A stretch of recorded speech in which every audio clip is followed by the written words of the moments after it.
के इस चैनल में। तो दोस्तों ये पार्टिकुलर वीडियो मैंने रिटेल बैंकिंग वाले अभ्यर्थियों के लिए बनाया है जिनका कल रिटेल बैंकिंग का पेपर है। फ्रेंड्स, ये पार्टिकुलर वीडियो में मैं शॉर्ट टाइम में आप लोगों को पूरा का पूरा रिटेल बैंकिंग रिवाइज करने का प्रयास कर रहा हूँ। देखिएगा, आप यदि सिलेबस को देखिएगा तो मॉड्यूल ई को CIB वालों ने हटा दिया है दोस्तों। आप यदि CIB का सिलेबस देखेंगे तो मॉड्यूल ई है ही नहीं उसमें। तो इसलिए मैं आपको ABCD वाले मॉड्यूल का जितना भी इंपॉर्टेंट पॉइंट्स हैं, जितने भी मेन पॉइंट्स हैं, मैं सभी पॉइंट्स को नहीं बताऊंगा, जितने भी मेन पॉइंट्स हैं उसको आप ध्यान से सुनिएगा दोस्तों। यदि आप मेरा ये 1 से 1.5 घंटे का जो ये वीडियो है उसे आप सुनते हैं ध्यान से, जो पॉइंट मैं बता रहा हूँ, तो निश्चित रूप से आप 60 मार्क्स आराम से स्कोर करेंगे दोस्तों। ठीक है, मैं चाहे वो MCQs हो या कैसे कैलकुलेशन करना है, कहाँ किस फॉर्मूले को पुट करना है, मैं ट्राई करूँगा हर एक पॉइंट को कवर करने का। तो ध्यान से मेरे बातों को ध्यान से सुनिएगा। और दोस्तों, आपके साथ ही जो लोग रिटेल बैंकिंग को में अभी स्ट्रगल कर रहे हैं उनके साथ भी ये पार्टिकुलर वीडियो शेयर कीजिएगा ताकि उनको भी फ़ायदेमंद हो। चलिए, सबसे पहले रिटेल बैंकिंग के बारे में, हो सकता है मैं थोड़ा फास्ट चलूँ, तो दोस्तों अपने हिसाब से आप अपने स्पीड को वो आप मैनिपुलेट कर लीजिएगा। दोस्तों, रिटेल बैंकिंग के बारे में पता होना चाहिए कि इंडिविजुअल कस्टमर से ये डील करता है। ठीक है दोस्तों, उसके बाद इसके अंदर क्या क्या सर्विसेज आते हैं, जैसे सेविंग अकाउंट हुआ, रिटेल लोन्स हुआ, रेमिटेंस सर्विस हुआ। इसका कैरेक्टरिस्टिक्स क्या है, ध्यान दीजिएगा कैरेक्टरिस्टिक्स पे। पहला कैरेक्टरिस्टिक्स है मास मार्केट सेगमेंट। ठीक है, दूसरा कैरेक्टरिस्टिक्स है कि ये स्मॉल और मीडियम साइज बिजनेस को एक्सटेंड होता है। इसका याद रखिएगा, क्रेडिट रिस्क का वेल डाइवर्सिफिकेशन होता है। आपको पता ही होगा, आपने BFM का एग्जामिनेशन दिया है। उसके बाद डिमांड में वॉलेटिलिटी कम होता है दोस्तों, और कस्टमर का लॉयल्टी जो होता है वो स्ट्रांग होता है, और कस्टमर एक बैंक से दूसरे बैंक में जल्दी चेंज नहीं करता है। तो ये सब कुछ कैरेक्टरिस्टिक्स है रिटेल बैंकिंग में, तो आप जानते ही हैं, कुछ नया चीज़ मैं बता नहीं रहा हूँ। कंस्ट्रेंट क्या है कि हमारे पास क्लाइंट का संख्या ज़्यादा है तो उसमें उसको मैनेज करने में प्रॉब्लम आती है। इवोल्यूशन ऑफ प्रोडक्ट के कारण कॉम्प्लिकेशन आता है दोस्तों। यदि मान लीजिए कि लोगों का फेथ लॉस हो गया, उसके कारण क्या हो गया, रिटेल डिपॉजिट का सडन आउटफ्लो हो जाएगा। और रिटेल बैंकिंग, ध्यान दीजिएगा, रिटेल बैंकिंग कौन इंट्रोड्यूस किया था, तो PSB ने इंट्रोड्यूस किया था, पब्लिक सेक्टर बैंक ने इंट्रोड्यूस किया था। और नर्चर किसने किया, तो फॉरेन बैंक ने नर्चर किया। ठीक है दोस्तों, इसके बाद कुछ पॉइंट और ध्यान रखिएगा कि हमारा परफॉर्मेंस कैसा रहा रिटेल बैंकिंग का 2015 से 17 में। ये उतना इंपॉर्टेंट है नहीं। हाँ, रिटेल बैंकिंग के सक्सेस के लिए क्या प्रीरिक्विजिट है, पहला है एफिशिएंट डिलीवरी मैकेनिज्म, दूसरा है प्राइसिंग, तीसरा है स्कोरिंग मॉडल, और चौथा है कंज्यूमर प्रोटेक्शन एनवायरनमेंट। दोस्तों, रिटेल बैंकिंग में क्या क्या चैलेंजेस आते हैं, तो देखिए, सबसे पहला चैलेंज है customer protection in pricing, customer protection in pricing.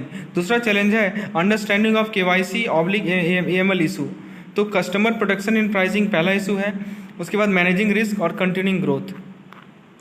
Retail banking का जो यूनिट नंबर 2 है वो है हमारा role within banking operation. तो देखिए, कुछ अप्रोचेस हैं, कुछ अप्रोच है रिटेल बैंकिंग के, जैसे strategic business unit approach, departmental approach, integrated approach. तो ये 3 मेन अप्रोच हैं हमारे रिटेल बैंकिंग के। अब देखिए दोस्तों, जो पब्लिक सेक्टर बैंक है भारत में, उन्होंने डिपार्टमेंटल अप्रोच को अपना बिजनेस मॉडल बनाया है। और new generation public private bank ने किस मॉडल को अपनाया है दोस्तों, स्ट्रेटजिक बिजनेस यूनिट अप्रोच को अपनाया है अपना बिजनेस अप्रोच। तो याद रखिएगा, पब्लिक सेक्टर बैंक के लिए डिपार्टमेंटल अप्रोच और new generation private sector bank के लिए SBU अप्रोच। चलिए, डिपार्टमेंटल अप्रोच में क्या होता है, जो हमारा फंक्शन है उसको डिपार्टमेंट वाइज सेग्रीगेट किया हुआ है। Accounting department, marketing department, financing department, planning department. और भारत में जो पब्लिक सेक्टर बैंक है वो डिपार्टमेंटल अप्रोच को ही अडॉप्ट करती है रिटेल बिजनेस मॉडल में। इंटीग्रेटेड अप्रोच में क्या होता है दोस्तों, ये स्मॉल बिजनेस के द्वारा अडॉप्ट किया जाता है। और दोस्तों, ये माना जाता है कि एक यूनिफाइड बिजनेस रिड्यूस रिस्क को घटाएगा और प्रॉफिटेबिलिटी को बढ़ाएगा। तो दोस्तों, ये था हमारा यूनिट 1 और यूनिट 2। तो फ्रेंड्स, जैसा कि हम लोग बिजनेस मॉडल डिस्कस कर रहे थे, तो ओल्ड जनरेशन प्राइवेट बैंक में वो जो है ओवरऑल बिजनेस प्लान पे वर्क करते हैं। उसके बाद दोस्तों देखिए, जो हमारा यूनिट 3 है, यूनिट 2 में ये सब पॉइंट ध्यान रखिएगा कि कौन सा PSB कैसे अप्रोच को अडॉप्ट करते हैं, SBU, डिपार्टमेंटल और किस तरह के अप्रोच को। यूनिट 3 में दोस्तों रिटेल बैंकिंग की एप्लीकेबिलिटी के बारे में बताया गया है कि इसमें देखिए कुछ इंप्लीमेंटेशन मॉडल हैं। एक है हमारा एंड टू एंड आउटसोर्सिंग, दूसरा है प्रीडोमिनेंट आउटसोर्सिंग, तीसरा है पार्शियल आउटसोर्सिंग, और चौथा है टेक्नोलॉजिकल प्रिपेयर्डनेस। दोस्तों, ये जो नोट्स बनाए गए हैं वो आपके मैकमिलन बुक से हैं। तो आप यदि इस नोट्स को सुन रहे हैं और अभी कम टाइम में मैकमिलन बुक को ना पढ़कर इसे सुन रहे हैं, तो आपका दोनों इक्विवेलेंट है। उसके बाद दोस्तों, जितने भी PSBs हैं वो इन हाउस रिसोर्स को यूज़ करते हैं रिटेल बैंकिंग के लिए, और आउटसोर्सिंग केवल किया जाता है कुछ एक्टिविटीज़ के लिए, जैसे ATM हुआ, क्रेडिट कार्ड हुआ, डेबिट कार्ड हुआ, इन सभी के लिए।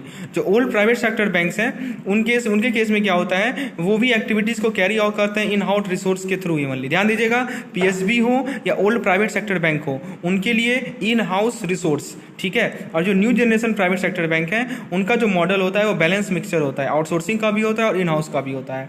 और जो फॉरेन बैंक होते हैं उनका जो इम्प्लीमेंटेशन मॉडल है वो जो है बिजनेस आउटसोर्स ही होता है बेसिकली। अब देखिए कुछ कुछ बिजनेस प्रोसेस है, बहुत इंपॉर्टेंट बिजनेस प्रोसेस है, ध्यान से सुनिएगा। पहला है हॉरिजॉन्टल ऑर्गेनाइज मॉडल। ये क्या होता है दोस्तों, ये एक मॉड्यूलर स्ट्रक्चर होता है जिसके अंदर डिफरेंस प्रोसेस मॉडल होते हैं अलग अलग प्रोडक्ट के लिए। दूसरा है वर्टिकली ऑर्गेनाइज मॉडल। इसके अंदर ये दोस्तों एक सेंट्रलाइज कस्टमर डाटाबेस होता है जो कि अलग अलग प्रोडक्ट के लिए यूज किया जाता है। तीसरा है दोस्तों प्रीडोमिनेंटली हॉरिजॉन्टली ऑर्गेनाइज मॉडल। ये दोस्तों प्रोडक्ट ओरिएंटेड होता है with common customer information for some product. और लास्ट है हमारा प्रीडोमिनेंटली वर्टिकली ऑर्गेनाइज मॉडल। इसमें common information is available for most of the product. तो इन चारों को ध्यान में रखिएगा। मेरे वीडियो को आप दोबारा रिपीट कर लीजिए ताकि जो देखिए चीज़ों को सुनकर जल्दी समझ में आता है। तो यदि आप दोबारा रिपीट करेंगे तो आपको फ़ायदा होगा कि आप उस चीज़ों को रिवाइज भी कर पाएंगे दोस्तों। मैक्सिमम पीएसबी में हॉरिजॉन्टली ऑर्गेनाइज मॉडल को स्टैंडर्ड नॉर्म माना गया है, ध्यान रखिएगा। किसे, हॉरिजॉन्टली ऑर्गेनाइज मॉडल को। इसमें क्या होता है, अलग अलग प्रोसेस मॉडल होता है अलग अलग प्रोडक्ट्स के लिए। अब दोस्तों जो न्यू प्राइवेट सेक्टर बैंक है वो वर्टिकली ऑर्गेनाइज मॉडल को फॉलो करते हैं। जो फॉरेन बैंक है वो प्रीडोमिनेंटली वर्टिकल ऑर्गेनाइज मॉडल को फॉलो करते हैं। दोस्तों बिजनेस अप्रोच ध्यान रखिएगा, एक सेगमेंटेड अप्रोच है, एक ज्योग्राफी बेस्ड अप्रोच है, एक क्लासिफिकेशन बेस्ड अप्रोच है। सेगमेंटेड अप्रोच में क्या होता है, ब्रांचेस को क्लासिफाई करते हैं उसके बिजनेस पोटेंशियल के बेसिस पे, उसके रिटेल स्पेस के बेसिस पे और उसके बिजनेस टारगेट के बेसिस पे। ज्योग्राफी बेस्ड अप्रोच में क्या होता है दोस्तों, detail models are built based on geography के बेसिस पे हम लोग मॉडल को बिल्डअप करते हैं। और क्लासिफिकेशन बेस्ड अप्रोच में क्या होता है, स्ट्रेटजी को डिजाइन करते हैं ब्रांच के टाइप के बेसिस पे, जैसे रूरल हुआ, सेमी अर्बन हुआ, अर्बन हुआ और मेट्रो हुआ। इसके बाद दोस्तों आप प्रोडक्ट मॉडल ध्यान रखिएगा, deposit account, internet banking, liability product, saving account, current account, retail asset product, housing loan, consumer loan. इसके अलावा दोस्तों कुछ अदर प्रोडक्ट्स एंड सर्विसेज हैं वो भी ध्यान रखिएगा, जैसे क्रेडिट कार्ड हुआ, डेबिट कार्ड हुआ, ATM cards, mobile banking, internet banking services. और दोस्तों प्रोडक्ट डेवलपमेंट कैसे होता है रिटेल बैंकिंग में, वो बैंक अलग अलग वे में करती है। मैक्सिमम पीएसयू में प्रोडक्ट डेवलपमेंट इन हाउस होता है और प्राइवेट सेक्टर बैंक में इन हाउस भी होता है और बाहर से आउटसोर्स भी किया जाता है, वो तो मैंने बताया ही है। और प्राइसिंग कैसे होता है दोस्तों, बैंक जो है प्राइसिंग के लिए कुछ मॉडल अडॉप्ट करती है जो कि कुछ फंडामेंटल पैरामीटर्स पे बेसिस पे होते हैं, जैसे कि रिस्क परसेप्शन हुआ, एसेट लायबिलिटीज हुआ। पीएसबी में प्राइसिंग जो है वो मार्केट ड्रिवन होता है, ठीक है, और वो किसके बेसिस पे होता है, एसेट लायबिलिटी मैनेजमेंट की प्रैक्टिस पे होता है दोस्तों। उसके बाद टेक्नोलॉजिकल मॉडल देख लीजिए, मैक्सिमम पीएसबी का जो है इन हाउस मॉडल होता है, पार्शियल आउटसोर्सिंग होता है, ठीक है दोस्तों। हाँ, ये एक रिटेल और कॉर्पोरेट और ओल्ड प्राइवेट सेक्टर के बैंक के बेस में क्या होता है दोस्तों, आउटसोर्स मॉडल होता है। तो पीएसबी में ध्यान रखिएगा इन हाउस मॉडल है और ओल्ड प्राइवेट सेक्टर बैंक में क्या है, आउटसोर्स मॉडल है। रिटेल बैंकिंग और कॉर्पोरेट बैंकिंग में डिफरेंस पता होना चाहिए। रिटेल बैंकिंग इंडिविजुअल सेगमेंट के लिए है, कॉर्पोरेट बैंकिंग कॉर्पोरेट क्लाइंट के लिए है। Retail banking mass market banking model है, कॉर्पोरेट बैंकिंग क्लाइंट बेस्ड है। Retail banking business to customer है, corporate banking business to business है। रिटेल बैंकिंग में टिकट साइज लो होता है, कॉर्पोरेट बैंकिंग में टिकट साइज हाई होता है। रिटेल बैंकिंग में रिस्क वाइड स्प्रेड होता है, कॉर्पोरेट बैंकिंग में रिस्क ज़्यादा होता है क्योंकि टिकट साइज आपका ज़्यादा है। रिटेल बैंकिंग में रिटर्न ज़्यादा मिलता है और कॉर्पोरेट बैंकिंग में रिटर्न आपको कम मिलता है। तो ये सब कुछ पॉइंट्स हैं हमारे यूनिट नंबर 3 से। दोस्तों हमारा जो मॉड्यूल नंबर 4 है वो है कस्टमर के रिक्वायरमेंट के बेसिस पे। ये जो सेगमेंटेशन है इसे आप ध्यान में रखिएगा। इनकम लेवल एक तरफ है और एक कस्टमर सेगमेंट है। इनकम लेवल ध्यान रखिएगा लाख में दिया हुआ है, तो 2 से 10 लाख है तो मास मार्केट, 10 से 15 लाख है तो मास एफ्लुएंट, 15 से 400 है तो सुपर एफ्लुएंट, 400 से 4000 है तो हाई नेटवर्थ, 4000 से 1,20,000 है तो सुपर हाई नेटवर्थ और एवब 1,20,000 है तो अल्ट्रा हाई नेटवर्थ। इसे ध्यान रखिएगा, इससे क्वेश्चन पूछे जाते हैं। जो पहला 3 सेगमेंट है, चाहे मास मार्केट हो, मास एफ्लुएंट हो और सुपर एफ्लुएंट हो, वो सबसे इंपॉर्टेंट सेगमेंट है रिटेल बैंकिंग के ध्यान से के पर्सपेक्टिव में। क्या क्या एजम्पशन बनाया जाता है कस्टमर के बारे में कि कस्टमर अलग अलग होते हैं, कस्टमर के पास अलग नीड्स होते हैं फाइनेंशियल सर्विसेज के लिए। दोस्तों हो सकता है आपको लग रहा हो कि मैं फास्ट चल रहा हूँ, तो ये नीड ऑफ द आवर है, क्योंकि आप जो है आपको कम टाइम में चीज़ों को जल्दी रिवाइज करनी है, इसीलिए मैं थोड़ा फास्ट चल रहा हूँ, ठीक है। यदि आप चाह रहे हैं कि स्लो तो आप वीडियो को पॉज कर लीजिए, उसके बाद ध्यान से पढ़िए, क्योंकि ये सब चीज़ें मैं स्लो में मेथड में अच्छे तरीके से अपने मॉड्यूल वाइज जो मेरा वीडियोज़ है उससे मैं समझा चुका हूँ। तो ये जो आपका टाइम है इसमें आपको ये करना है कि ये जो क्विक रिवीजन सेशन मैं आपके लिए बना रहा हूँ इसे आप देखिए और कुछ क्वेश्चन का प्रैक्टिस कीजिए दोस्तों, क्योंकि क्वेश्चन प्रैक्टिस करना आपको केस स्टडी में हेल्प करेगा। उसके बाद दोस्तों कस्टमर को ग्रुप किया जाता है उसके इनकम के बेसिस पे, एज के बेसिस पे, ज्योग्राफी के बेसिस पे और प्रोफेशन के बेसिस पे। दोस्तों मास्लो का हायरार्की लॉ बहुत इंपॉर्टेंट है, आप लोगों ने एवीएम में भी पढ़ा होगा, एक बार फिर से देख लीजिए। देखिए पहला है फिजियोलॉजिकल लेवल, साइकोलॉजिकल में गलती से बोल रहा हूँ, फिजियोलॉजिकल नीड। इसके अंदर आता है दोस्तों core saving account, personal accident cover, housing loan. दूसरा है आपका सिक्योरिटी या सेफ्टी नीड, इसके अंदर recurring fix deposit product, life insurance product, endowment product, lower premium, long tenor, tax planning, banking, insurance and mutual fund product. इसके बाद दोस्तों आता है सोशल नीड, इसके अंदर consumer loan, personal loan, home loan, car loan, retail gold loan, loan for professional development for doctors, engineers आता है। इसके बाद आता है दोस्तों एस्टीम नीड। एस्टीम नीड के अंदर आता है आपका special term deposit product, term insurance product, second housing loan, home decor loan. इसके बाद दोस्तों लास्ट है आपका सेल्फ एक्चुअलाइजेशन नीड, इसके अंदर आता है pensioner loan, self senior citizen deposit product, pension plan. तो क्वेश्चन पूछ लिया जाता है कि ये किसके अंदर आता है, इसीलिए एक बार ध्यान से देख लीजिएगा। सिंपल सी बात है, सबसे बेसिक नीड्स क्या है आपका, सेविंग अकाउंट होना चाहिए, एक्सीडेंटल कवर, हाउसिंग लोन होना चाहिए, तो बेसिक रिक्वायरमेंट है ना। उसके बाद सेफ्टी पे आ जाइएगा तो आरडी एफडी सब यूज कीजिएगा। फिर सोशल के लिए आप कंज्यूमर लोन, पर्सनल लोन लीजिएगा। स्टीम के लिए आप क्या लीजिएगा, टर्म इंश्योरेंस प्रोडक्ट लीजिएगा। तो ये हमारा डिटेल का यूनिट नंबर 4। इसके बाद दोस्तों यूनिट नंबर 5 है प्रोडक्ट डेवलपमेंट प्रोसेस। प्रोडक्ट क्या होता है, कोई भी चीज़ जिसके पास कैपेबिलिटी हो, वो सेटिस्फैक्शन हमें दे सके, उसे प्रोडक्ट कहते हैं। प्रोडक्ट का लाइफ साइकिल, कुछ कुछ स्टेजेस हैं लाइफ साइकिल के। देखिए पहला है इंट्रोडक्शन, उसके बाद ग्रोथ, उसके बाद मैच्योरिटी और उसके बाद डिक्लाइन। ये ग्राफ से आप समझ सकते हैं दोस्तों, ग्राफ को याद रखिएगा। प्रोडक्ट लाइफ साइकिल का कर्व है ये। फर्स्ट स्टेज में क्या होता है, सेल का वॉल्यूम कम होगा, जो प्रोडक्ट से रेवेन्यू जनरेट होगा वो सफिशिएंट नहीं होगा कि आप कॉस्ट को, लागत देखिए प्रोडक्ट का जो लागत है वो उसके रेवेन्यू से पूरा नहीं हो पाएगा। तो ये फर्स्ट स्टेज है हमारा इंट्रोडक्शन स्टेज। सेकंड स्टेज है ग्रोथ स्टेज। ग्रोथ स्टेज में सेल्स का जो वॉल्यूम है वो पिकअप हो जाएगा, प्रोडक्ट जो है ब्रेक इवन पॉइंट पे रीच करेगा। ब्रेक इवन वो पॉइंट होता है जहाँ पे ना ही आपको लॉस होगा ना ही आपको गेन होगा, और दोस्तों उसके बाद वो प्रॉफिट जनरेट करना स्टार्ट कर देता है किसी ऑर्गेनाइजेशन के लिए। तीसरा स्टेज में क्या होता है, जिसे हम लोग मैच्योरिटी स्टेज कहते हैं, इसमें ग्रोथ और ज़्यादा हो जाता है और सेल का वॉल्यूम जो है वो पीक पे पहुँचने लगता है। और दोस्तों इस केस में कस्टमर का बेस भी ज़्यादा होता है लंबा, जिसके कारण हमारा सेल मैक्सिमाइजेशन होता है। चौथा स्टेज है हमारा सैचुरेशन स्टेज। यहाँ पे क्या होगा दोस्तों, स्टेलनेस विजिबल होगा क्योंकि जो कंपटीशन है उसके कारण, और दोस्तों बेटर प्रोडक्ट अवेलेबल होगा कॉम्पिटिटर से। तो ये हमारा सैचुरेशन स्टेज होता है। और फाइनल स्टेज है डिक्लाइन स्टेज। अब प्रोडक्ट जो है वो लेस अट्रैक्टिव हो जाता है कंज्यूमर के लिए। आप बताइए जब लेस अट्रैक्टिव हो जाएगा तो क्या होगा, जो सेल का वॉल्यूम है और जो प्रॉफिट है वो घटने लगेगा। तो ये 5 स्टेज को आप ध्यान में रखिएगा दोस्तों। क्या क्या है, इंट्रोडक्शन, ग्रोथ, मैच्योरिटी, डिक्लाइन। इसमें मैंने एक और स्टेज जोड़ दिया है दोस्तों, वो है आप सैचुरेशन। ठीक है, तो ये हमारा अपना यूनिट नंबर 5 जो कि है प्रोडक्ट डेवलपमेंट प्रोसेस पे। दोस्तों इसके बाद जो हमारा नेक्स्ट यूनिट है वो क्रेडिट स्कोरिंग पे बेस्ड है। बहुत ही छोटा यूनिट है। क्रेडिट स्कोरिंग का वैल्यू जो है 300 से 900 के बीच में होता है। ये डिफ़ॉल्ट, ये किस किस फैक्टर पे निर्भर करता है, डिफ़ॉल्ट पे, पेमेंट बिहेवियर पे, प्रीवियस इंक्वायरीज या सर्चेस पे। क्रेडिट इन्फॉर्मेशन कंपनीज भारत में कौन कौन से हैं, तो 4 कंपनीज हैं जिनको सर्टिफिकेट ऑफ रजिस्ट्रेशन दिया गया आरबीआई के द्वारा। पहला है ट्रांस यूनियन सिविल लिमिटेड, दूसरा है Equifax credit information service private limited, तीसरा है Experian credit information company of India limited, चौथा है CRIF high mark credit information service private limited. CIBIL website के अनुसार 90% जो लोन एप्लीकेंट हैं उनका सिविल स्कोर 700 से ज़्यादा जिनका है वो लोन के लिए अप्रूव्ड होते हैं। कंट्रोल नंबर एक 9 डिजिट का यूनिक नंबर होता है जो कि हमें किसी इंडिविजुअल के क्रेडिट रिपोर्ट को CIC के डाटाबेस से ट्रैक करने में आसानी होती है दोस्तों। उसके बाद दोस्तों एजुकेशन लोन, हाँ यहाँ से ध्यान रखिएगा, कुछ इंपॉर्टेंट पॉइंट है। एजुकेशन लोन में मैक्सिमम कितना वैल्यू है, 10 लाख का भारत में, मैक्सिमम 20 लाख का है अब्रोड में। मार्जिन 4 लाख तक में नहीं देते हैं, 4 लाख से ऊपर में भारत में 6% है, अब्रोड में 15% है। 7.5 लाख तक का लोन जो है वो क्रेडिट गारंटी कवरेज के लिए एलिजिबल होता है और स्कॉलरशिप को भी मार्जिन में इंक्लूड किया जाता है। अब देखिए एक्सपेंसेस कौन कौन से होते हैं।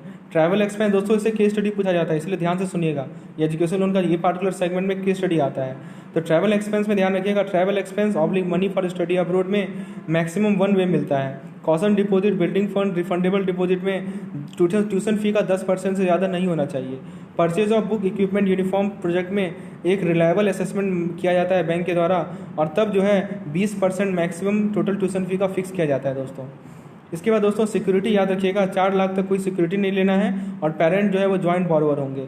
और दोस्तों 4 लाख से 7.5 लाख तक कोलेटरल सिक्योरिटी होगा जो कि सुटेबल थर्ड पार्टी गारंटी लेंगे।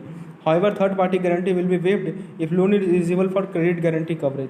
और 7.5 लाख का ऊपर जो है वो टेंजिबल कोलेटरल सिक्योरिटी है with the assignment of future income of the student for payment of instalment. Rate of interest जो MCLR से लिंक्ड होता है जो कि इंडिविजुअल बैंक डिसाइड करती है। और दोस्तों रीपेमेंट जो है वो 1 साल का प्रोविजन इसमें जोड़ दिया जाता है, मॉनिटोरियम के रूप में लेते हैं दोस्तों। EMI जो है वो है 15 साल तक, प्री पेमेंट पेनल्टी नहीं है। Insurance mandatory to arrange for life insurance policy ठीक है दोस्तों। यदि मान लीजिए कुछ इसमें अपडेट है तो मैं आपको कमेंट सेक्शन में लिख दूंगा दोस्तों, इसलिए कमेंट सेक्शन जरूर देखिएगा। यदि मान लीजिए इसमें कोई और अपडेट्स होगा तो मैं चाहूँगा मैं उस पर कमेंट सेक्शन में आपको जरूर लिख दूंगा, जो करेक्शंस होगा उसमें कमेंट सेक्शन में लिखूंगा। तो मैं ये रिक्वेस्ट करूँगा एक बार कमेंट सेक्शन जरूर देख लीजिएगा। कुछ हाउसिंग लोन के बारे में, PMAY के बारे में पता होना चाहिए। PMAY में देखिए PLI प्राइमरी लैंडिंग इंस्टीट्यूशन के अंदर सारे बैंक्स आते हैं, NBFCs आते हैं और MFI आते हैं दोस्तों। उसके बाद PLI को जो है MOU इंटर किया गया है सेंट्रल नोडल एजेंसी के साथ। हाउसिंग अर्बन डेवलपमेंट कॉर्पोरेशन हुडको and national housing bank has been identified as central nodal agencies.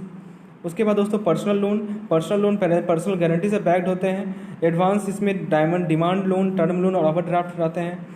Repayment का टाइम है अनसिक्योर्ड के लिए 36 से 30 EMI है जनरली, और सिक्योर्ड के केस में मैक्सिमम 60 EMI है। दोस्तों हमारा जो नेक्स्ट यूनिट है वो credit card and debit card का है। तो क्रेडिट कार्ड का ध्यान रखिएगा, जिस बैंक का नेट वर्थ 100 करोड़ से ज़्यादा है वही क्रेडिट कार्ड बिजनेस के लिए एलिजिबल है। NPCI दोस्तों पता ही होगा, national payment corporation of India. Billing cycle generally 20 से 50 दिन का होता है और लेट फी जनरली 200 रुपया से 500 रुपया तक होता है। MAD है दोस्तों हमारा मिनिमम अमाउंट ड्यू, जो कि हमारा आउटस्टैंडिंग स्टेटमेंट का 5% होता है। ₹5 तक MAD जो है वो होता है डिफॉल्ट के केस में, और 250 से कम होता है तो इंटायर आउटस्टैंडिंग अमाउंट को पे करना होता है। दोस्तों MAD पे जो है क्वेश्चन पूछा जाता है, ध्यान रखिएगा। इसके लिए एक और फॉर्मूला है दोस्तों, डेली इंटरेस्ट चार्ज। इसका फॉर्मूला है outstanding amount into R/100 into 12/365। अब मैं आपको कुछ केस स्टडी दिखाता हूं जिससे आपका इसका एप्लीकेशन क्लियर हो जाएगा। तो फ्रेंड्स देखिए, एक केस स्टडी है आपके सामने, जिससे आपको इसका कंसेप्ट जो है क्रेडिट कार्ड और डेबिट कार्ड का जो आपका बेसिक कंसेप्ट है वो मैं क्लियर करना चाहता हूं दोस्तों।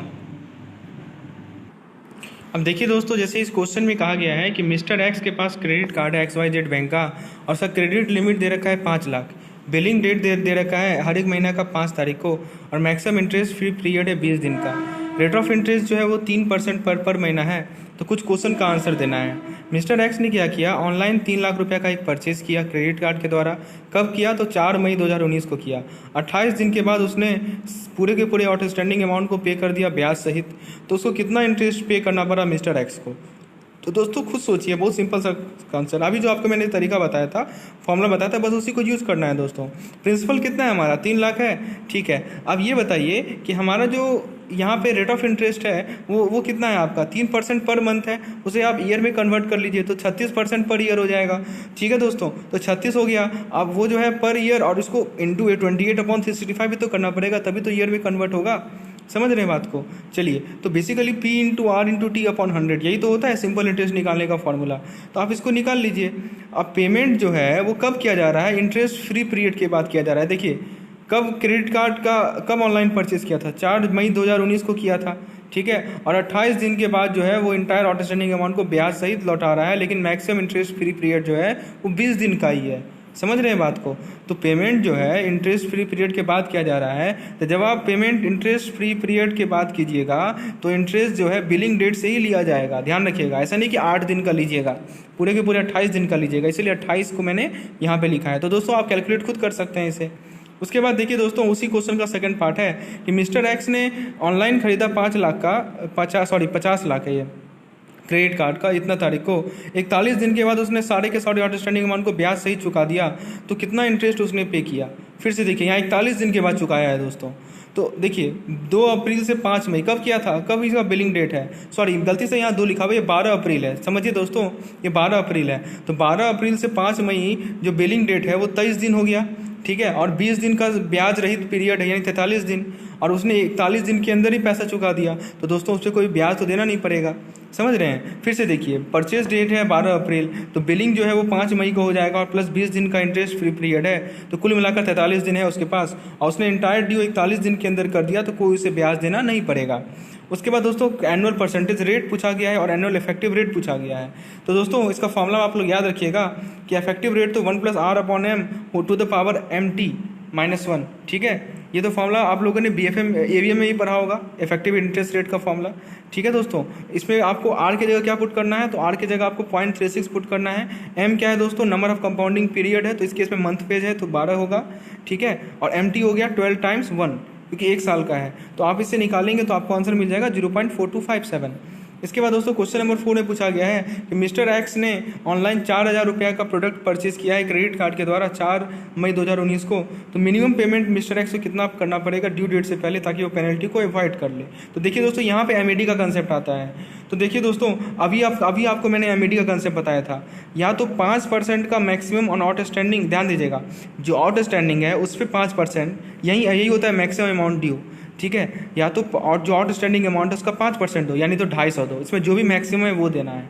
अब दोस्तों पहले ये बताइए आउटस्टैंडिंग अमाउंट है कितना, तो वो 4,000 है। 4,000 का 5% कितना होगा, 200 होगा।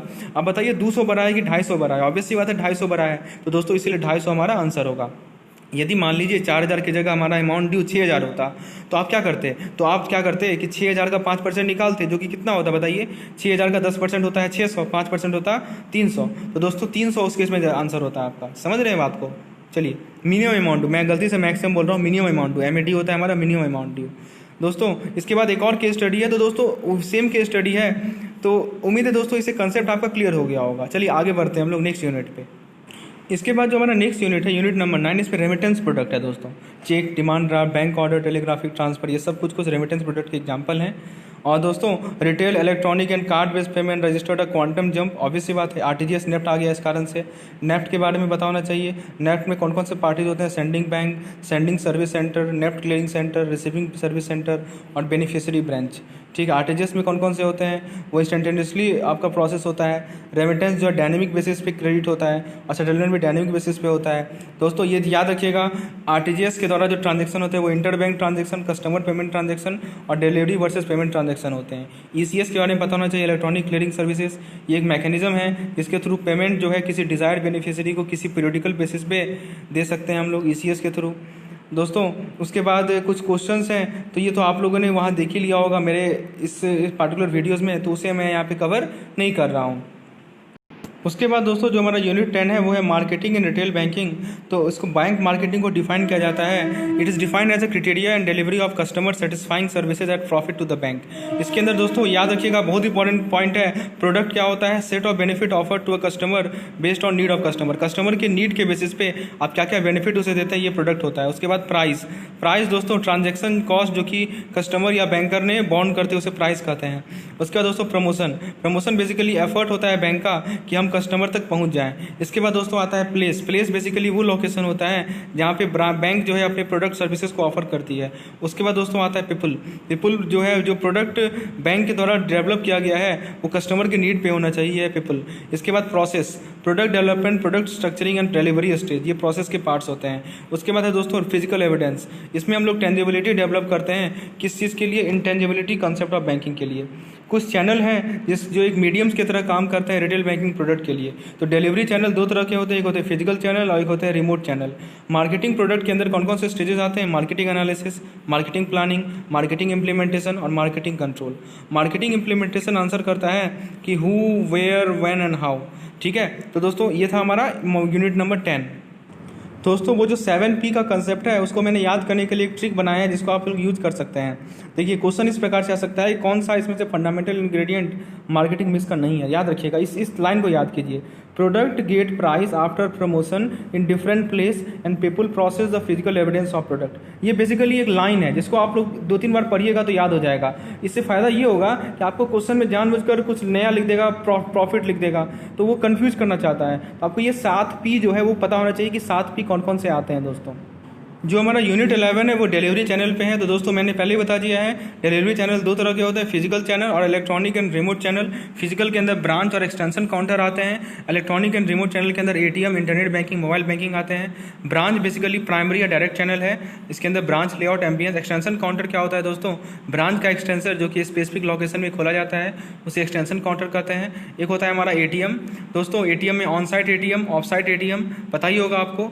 उसके बाद दोस्तों एटीएम मशीन का कुछ कंपोनेंट्स होते हैं जैसे पीओएस टर्मिनल्स होते हैं, ये पेमेंट इस यहाँ पे क्या होता है दोस्तों, मर्चेंट एस्टेब्लिशमेंट में डेबिट और क्रेडिट कार्ड का पेमेंट होता है। दो तरह के पीओएस एस्टेब्लिशमेंट होते हैं, एक होता है इलेक्ट्रॉनिक कैश रजिस्टर और एक होता है dial up terminal. Mobile banking में याद रखिएगा, यूनियन बैंक ऑफ इंडिया पहला बैंक था, पब्लिक सेक्टर बैंक था जिसने मोबाइल बैंकिंग को स्टार्ट किया था और इसके प्रोडक्ट का नाम था यू मोबाइल, यानी बैंक इन योर पॉकेट। इसके बाद दोस्तों इंटरनेट बैंकिंग में याद रखिएगा, banking transaction through internet. Good branch layout का एडवांटेज क्या क्या है? Efficiency, clear direction, image building, cost effectiveness, customer satisfaction. दोस्तों इस टॉपिक में एक और बात है क्योंकि आपको पता होना चाहिए, इस पे मोबाइल बैंकिंग पे डिटेल में क्वेश्चन पूछा जाएगा। तो मेरा जो एक नया मैंने एक और वीडियो बनाया था important points regarding retail banking, उसे एक बार देख लीजिएगा। उससे मैंने समझाया है दोस्तों कि ये सब पॉइंट्स मोबाइल बैंकिंग से पूछे जा सकते हैं। यूपीआई, भीम, ये सभी से क्वेश्चन आ सकते हैं दोस्तों। कितना लिमिट्स है वो सभी को पॉइंट को मैंने उस वीडियो में कवर किया है, उसे एक बार देख लीजिएगा। इसके बाद दोस्तों डिलीवरी मॉडल में आप याद रखिएगा, एक तो ये तो मैंने बता ही दिया है, एक तरफ आपका ब्रांच है, एक तरफ आपका बियॉन्ड ब्रांच है। ब्रांच के अंदर ब्रांच स्टाफ आएंगे और डेडिकेटेड मार्केट मैनेजर आएंगे। उसी तरह बियॉन्ड ब्रांच के अंदर आपका डीएसएज आएंगे, डायरेक्ट सेलिंग एसोसिएट आएंगे और टाई अप्स आएंगे। तो बहुत सारे पब्लिक सेक्टर बैंक में रिटेल बैंकिंग जो है वो सेपरेट डिपार्टमेंटल एक्टिविटी के द्वारा कैरी किया जाता है, जिसे हम लोग स्ट्रेटेजिक बिजनेस यूनिट कहते हैं। फॉरेन बैंक और न्यू जनरेशन बैंक में प्राइवेट बैंक रिटेल बैंकिंग को एसबीयू की तरह प्रैक्टिस किया जाता है। जो हमारे डीएसएज होते हैं, इसका कंसेप्ट फॉरेन बैंक ने पायनियर किया था। वो बैंक जिसके पास ब्रांच इन पेनिट्रेशन ज़्यादा नहीं है और ज्योग्राफी भी नहीं है, ताकि वो लार्ज सेक्शन ऑफ कस्टमर को सर्विस दे पाए, तो वो डीएसए का सहायता लेते हैं अपने बिजनेस को सोर्स करने के लिए। और डीएसए जो है क्रेडिट कार्ड और रिटेल लोन्स में प्राइमरली इंगेज होते हैं। स्क्रूटनी और केवाईसी फॉर्मेलिटी जो होते हैं उसके लिए वो बैंक करती है और तब वो कस्टमर को वो प्रोडक्ट ऑफर करती है। जो लार्ज प्राइवेट सेक्टर बैंक होते हैं जिसके 50% से ज़्यादा एसेट सोर्स किए जा रहे हैं रिटेल साइड से, तो उस केस में डीएसए सबसे वाइटल रोल प्ले करता है बिजनेस को मोबिलाइज करने में। और 70% से ज़्यादा जो एसेट पोर्टफोलियो होता है इंक्लूडिंग होम लोन्स, वो डीएसए से सोर्स होता है दोस्तों। और रेपुटेशन रिस्क एक हमेशा थ्रेटिंग फैक्टर होता है डीएसए मोड में। ये सब पॉइंट आपको ध्यान रखनी है। नेक्स्ट जो हमारा यूनिट है वो है कस्टमर रिलेशनशिप मैनेजमेंट यानी सीआरएम। बहुत इंपॉर्टेंट टॉपिक है। देखिए इसके 3 एलिमेंट्स होते हैं, कस्टमर, रिलेशनशिप और मैनेजमेंट। सीआरएम के में ध्यान रखिएगा 360 डिग्री व्यू होता है कस्टमर के बारे में, उसके प्रोफाइल के बारे में, उसके रिक्वायरमेंट और ये जो है मार्केटिंग प्रोडक्ट को ऑफर करता है, ठीक है, keeping them open for ever कि इसका नीड क्या है, क्या जरूरत पड़ा सीआरएम को इम्प्लीमेंट करने का। पहला है ऑपरेशनल एफिशिएंसी को बढ़ाना, दूसरा है कि जो हमारा इंप्लॉयज़ है उसे ज़्यादा से ज़्यादा वैल्यू को डिराइव करना, तीसरा है दोस्तों रिटेल बैंकिंग में कॉम्पिटिशन को बढ़ाना, चौथा है दोस्तों टेक्नोलॉजी का एप्लीकेशन और पांचवा है डिलीवरी चैनल एफिशिएंसी। अब कैसे इसे इंप्लीमेंट किया जाता है? तो दोस्तों बिजनेस प्रोसेस, इंफॉर्मेशन सिस्टम और इंटरनल ऑर्गेनाइजेशन कल्चर, ये 4 मेथड्स हैं जिसके थ्रू हम लोग सीआरएम को बैंक में इंप्लीमेंट करते हैं। अब इसका स्टेजेस क्या होता है दोस्तों? सभी पॉइंट से क्वेश्चन आ सकते हैं। सीआरएम बहुत इंपॉर्टेंट पॉइंट है। सबसे पहले आप कस्टमर को आइडेंटिफाई कीजिए, उसके बाद कस्टमर को क्लासीफाई कीजिए, उसके बाद जो है सबसे वैल्यूड कस्टमर से इंटरेक्ट कीजिए और दोस्तों लास्ट है कि बैंक के प्रोडक्ट को कस्टमाइज कीजिए और सर्विस को कस्टमाइज कीजिए अलग अलग कस्टमर सेगमेंट के लिए। अब दोस्तों इसके बाद कुछ ऑब्जेक्टिव क्वेश्चंस हैं। तो ये ऑब्जेक्टिव क्वेश्चंस को मैंने अपने वीडियो में कवर किया है, जो मेरे सीआरएम के वीडियोज़ है वहाँ पे जाके आप देख सकते हैं। थ्योरी पार्ट में इतना ही काफ़ी है, लेकिन ऑब्जेक्टिव क्वेश्चन से मैंने और भी कुछ पॉइंट्स को डिस्कस किए हैं, जिसको जाकर आप मेरे रिटेल बैंकिंग के जो प्लेलिस्ट है, जिसका मैं डिस्क्रिप्शन में आपको लिंक दे देता हूँ, उस पर जाके आप एक बार देख लीजिए, क्योंकि ऑब्जेक्टिव क्वेश्चन कराने में एक्स्ट्रा टाइम लगेगा, जो कि मैं अभी क्विक रिविजन सेशन में नहीं लेना चाहता हूँ। तो आप निश्चित रूप से उसे देखिएगा। और मेरे जितने भी मॉड्यूल्स हैं सभी के लास्ट में एमसीक्यू दिए गए हैं दोस्तों। इसके बाद जो नेक्स्ट यूनिट है हमारा वो है service standard for retail banking. तो देखिए दोस्तों BCSBI के बारे में बताना चाहिए, banking codes and standard board of India. ये एक वॉलंटरी कोड है जो कि वॉलंटरी है दोस्तों, पहला लाइन में लिखा है वॉलंटरी, ठीक है। ये वॉलंटरी कोड है जो कि मिनिमम स्टैंडर्ड सेट करती है बैंकिंग प्रैक्टिसेस के लिए। तो क्या क्या कमिटमेंट देती है? डिपॉजिट अकाउंट के केस में saving account, term deposit, current account, no frill account. Operational instruction जो कि है single jointly either survivor mandate holder के रूप में। अकाउंट क्लोजर जो है 3 वर्किंग डे में हो जाना चाहिए। अकाउंट ट्रांसफर जो है 2 वीक हो जाना चाहिए, जिस दिन से रिक्वेस्ट आया उसका 2 वीक के अंदर हो जाना चाहिए। कस्टमर को जो है 3 महीना पहले उसके अकाउंट को क्लासीफाई कर दे कि वो डॉर्मेंट है कि इनऑपरेटिव है या अनक्लेम्ड अकाउंट है। बैंक को जो है 60 दिन का नोटिस देना होगा कस्टमर को, तब वो अकाउंट को क्लोज करे। क्लियरिंग के केस में बैंक को एक्सप्लेन करना होगा कि क्लियरिंग साइकिल किसी लोकल इंस्ट्रूमेंट के बारे में, ठीक है। जो भी डिलेज कलेक्शन में जो डिले हो रहे हैं उसको कस्टमर के खाते में क्रेडिट कर दो बिना किसी डिले किए। उसके बाद दोस्तों कैश ट्रांजैक्शन में जो फेल ATM ट्रांजैक्शन है वो कस्टमर के अकाउंट में मैक्सिमम पीरियड ऑफ, देखिए दोस्तों यहाँ पे गलत है, 12 वर्किंग डेज गलत है, ये 7 वर्किंग डेज है। आप एक बार कमेंट सेक्शन में लिख के बताइए आपको क्या, आपका रिसेंट अपडेट क्या है। हो सकता है कि मेरा जो अपडेट है वो गलत हो, तो एक बार आप बताइएगा कमेंट सेक्शन में। और बाकी लोगों से भी मैं रिक्वेस्ट कर रहा हूँ एक बार कमेंट सेक्शन देखिएगा। जो भी लोग मैक्सिमम लोग कर रहे हैं ऑब्वियस सी बात है वही सही होगा, क्योंकि रिटेल बैंकिंग टॉपिक ही वैसा है, इसमें नए नए अपडेट्स आते रहते हैं। तो हो सकता है कि मैं जो आपके साथ जो डिस्कस कर रहा हूँ अपडेटेड चीज़ वो कुछ में उसमें मिस्टेक हो सकती है दोस्तों। इसमें 7 वर्किंग डेज अभी रिसेंट था। इसके बाद स्टैंडिंग इंस्ट्रक्शन के केस में प्रॉपर मैंडेट देना चाहिए डायरेक्ट डेबिट के लिए, इलेक्ट्रॉनिक क्लियरिंग सर्विसेज केस में और other standing instruction. Stop payment facility, charges should be recovered from customer account for stop payment request, और in case a cheque has been paid after stop payment instruction, तो उस case में क्या होगा कि जो पॉलिसीज है उसके अनुसार उससे रिम्बर्स करो। डेथ क्लेम सेटलमेंट में क्या है दोस्तों कि अकाउंट सर्वाइवर या नॉमिनी क्लाउज हो, या account without survivor nominee clause हो, या प्री मैच्योर टर्मिनेशन और टर्म डिपॉजिट अकाउंट का, तो डेथ क्लेम का सेटलमेंट 15 दिन के अंदर, जिस दिन आपको क्लेम का रिसिप्ट हुआ उसके 15 दिन के अंदर आपको डेथ क्लेम का सेटलमेंट हो जाना चाहिए। इसके बाद दोस्तों कुछ MCQs हैं जो कि आप मेरे मॉड्यूल वाइज जो वीडियोज़ है उसमें जाके आप देख सकते हैं इस पार्टिकुलर टॉपिक से। इसके बाद दोस्तों टेक्नोलॉजी के बारे में, टेक्नोलॉजी रिटेल बैंकिंग में, तो टेक्नोलॉजी और रिटेल बैंकिंग जो है इनसेपरेबल है। टेक्नोलॉजी जो PSB में इंप्लीमेंट करती है वो stand alone automated ledger posting machine से करती है, जिसे ALPM कहते हैं। फिर से देखिए दोस्तों, stand alone automated ledger posting machine. Technology process देखिए, horizontally organised model, vertically organised model, predominantly horizontal model और प्रीडोमिनेटली वर्टिकल ऑर्गेनाइज्ड मॉडल। दोस्तों टेक्नोलॉजिकल इनिशिएटिव जो रिटेल बैंकिंग में लिया गया है वो फॉरेन बैंक के लिए, न्यू जनरेशन प्राइवेट बैंक के लिए, ओल्ड जनरेशन प्राइवेट बैंक के लिए और पब्लिक सेक्टर बैंक के लिए। तो आउटसोर्स मॉडल किसके लिए है? Model outsource from IT companies. Blended model किसके लिए है? इसके अंदर ब्लेंडेड है, इन हाउस और आउटसोर्स का ब्लेंड है। प्रोप्राइटरी मॉडल क्या है दोस्तों? मॉडल जो कि इन हाउस डेवलप किया गया है बैंक के द्वारा। रिटेल के केस में लायबिलिटीज और एसेट साइड के अंदर सॉफ्टवेयर जो डेवलप किया जाता है वो इसलिए किया जाता है ताकि हम लोग कुछ इन्फॉर्मेशन को कैप्चर कर सकें। और वो इन्फॉर्मेशन कौन कौन से हैं? पहला स्टैटिक इन्फॉर्मेशन, जैसे अकाउंट ओपनिंग हुआ, बेसिक लोन ऑर्गेनाइजेशन डाटा हुआ। इसके बाद अपडेटेड इन्फॉर्मेशन, जैसे income detail at different frequency. इसके बाद ट्रांजेक्शन इन्फॉर्मेशन में क्या आएगा कि फाइनल फ्रॉम डिसबर्समेंट से फाइनल सेटलमेंट तक किसी भी लोन अकाउंट में जितने भी इन्फॉर्मेशन हैं वो हमारे ट्रांजेक्शन इन्फॉर्मेशन में आएंगे। अब दोस्तों टेक्नोलॉजी के अंदर जैसे सॉफ्टवेयर एप्लीकेशन आते हैं, जैसे AML software, loan originating system, data warehouse. कुछ इंपॉर्टेंट यूजर फ्रेंडली फीचर्स हैं, जैसे एडवाइजर हुए इंटरनल यूज़ के लिए, अलर्ट्स होते हैं दोस्तों, कस्टमर एनालिसिस होते हैं, वेल्थ मैनेजमेंट होते हैं। MIS याद रखिएगा full form, management information system. ये एक सिस्टम होता है जिसके थ्रू हम लोग कंपोनेंट को मैनेज कर सकते हैं, जैसे डाटा, प्रोसीड्यूर एंड पीपल्स। ठीक है, उसके बाद दोस्तों ये याद रखिएगा, टॉप मैनेजमेंट लेवल के अंदर strategic information, middle level management के अंदर टेक्निकल इन्फॉर्मेशन और लोअर लेवल मैनेजमेंट में ऑपरेशनल इन्फॉर्मेशन। IT का रिस्क को कैसे मैनेज करेंगे? तो इन्फॉर्मेशन सिक्योरिटी का जो रिस्क है उसको अनऑथराइज इंडिविजुअल जो जिसे एक्सेस मिल जाएगा उससे दूर रखेंगे, बिजनेस कंटिन्यूटी रिस्क से बचाएंगे और सिस्टम डाउन टाइम से भी बचाएंगे। ये 3 तरीका है जिसके थ्रू हम लोग IT रिस्क को मैनेज कर सकते हैं।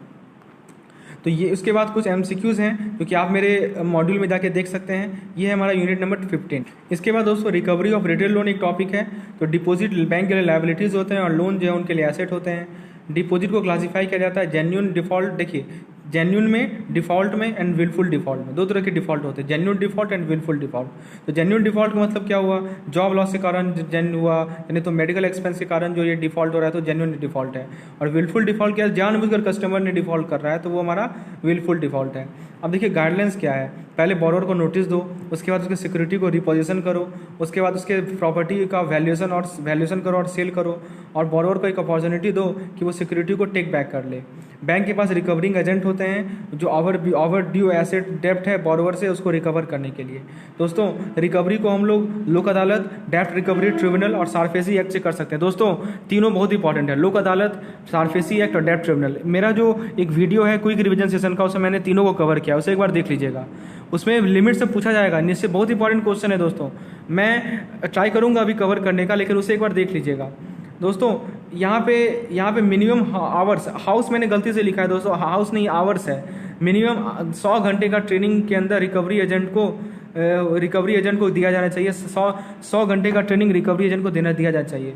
और दोस्तों लोक अदालत केस में जो है ये हेल्पफुल है पर्सनल लोन का रिकवरी में, क्रेडिट कार्ड लोन के रिकवरी में, हाउसिंग लोन के रिकवरी में विथ लेस देन 20 लाख। दोस्तों इसे करेक्ट कर लीजिए, मैं फिर से रिपीट कर रहा हूँ 20 लाख, मैं गलती से यहाँ 10 लाख लिखा हुआ, पिछले साल का ये नोट्स है तो उस वक्त 10 लाख था, ये अपडेटेड हुआ है 20 लाख।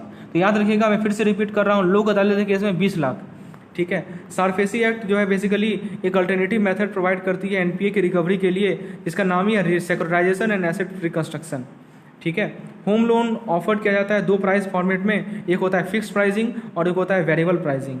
और जो ऑप्शन होता है बोरोवर के पास कि वो हायर ईएमआई या सेम ईएमआई को पे करे एक्सटेंडेड रीपेमेंट पीरियड में, उसे कहते हैं रिशेड्यूलिंग ऑफ रिटेल लोन। समझ रहे हैं बात को। और प्रत्येक डेप्ट रिकवरी ट्रिब्यूनल को प्रिसाइड करते हैं कौन? Presiding officer. और प्रिसाइडिंग ऑफिसर जो होते हैं वो डिस्ट्रिक्ट जज के रैंक के होते हैं या सेशन जज के रैंक के होते हैं। इसके बाद जो नेक्स्ट यूनिट है हमारा वो है सिक्योरिटाइजेशन। सिक्योरिटाइजेशन के अंदर हम लोग क्या करते हैं, ध्यान से समझिएगा। हम लोग जो है जो हमारे पास डिफाइनेबल एसेट्स होते हैं, ठीक है, उसको कन्वर्ट करते हैं, पहले इसको तोड़ते हैं और उसको कन्वर्ट करते हैं किसमें, ट्रेडेबल यूनिट में करते हैं। और दोस्तों उसको हम लोग एक मैकेनिज्म होता है जैसे स्पेशल पर्पस व्हीकल करते हैं, इसके थ्रू हम लोग दूसरे को बेचते हैं। देखिए स्पेशल पर्पस व्हीकल क्या करता है कि जो एसेट है उसको सिक्योरिटी में कन्वर्ट करेगा, ठीक है। अब देखिए उस सिक्योरिटी का नाम रखा गया है पास थ्रू सर्टिफिकेट, और ये जो सिक्योरिटीज़ होते हैं वो एसेट्स के द्वारा बैक्ड होते हैं, जिसे हम लोग कहते हैं एसेट बैक सिक्योरिटी। यदि जो एसेट्स हैं उनको वो मॉर्गेज के द्वारा बैक हैं तो उसे कहते हैं मॉर्गेज बैक सिक्योरिटी, जिसे MBS कहते हैं। दोस्तों समझ रहे हैं बात को, इससे क्वेश्चन जो निश्चित रूप से आएगा। और सिक्योरिटाइजेशन हमें हेल्प करता है एसेट लायबिलिटी मैनेजमेंट में और कैपिटल एडुकेसी में भी। दोस्तों सिक्योरिटाइजेशन प्रोसेस के बारे में याद रखिएगा। लैंडर पहले क्या करता है, एसेट को सेलेक्ट करता है जो जिसे वो सिक्योरिटाइज करना चाहता है। उसके बाद इशूअर क्या करता है, लैंडर को पेमेंट देता है। जिस लोन को सिक्योरिटाइज किया गया है उसके लिए इशूअर ने लैंडर को पेमेंट दिया। उसके बाद एसेट को एक पूल ऑफ सिक्योरिटी में कन्वर्ट किया जाता है इशूअर के द्वारा, ताकि इशूअर जो है for the purpose of issuing, ताकि पास थ्रू सर्टिफिकेट को इशू किया जा सके।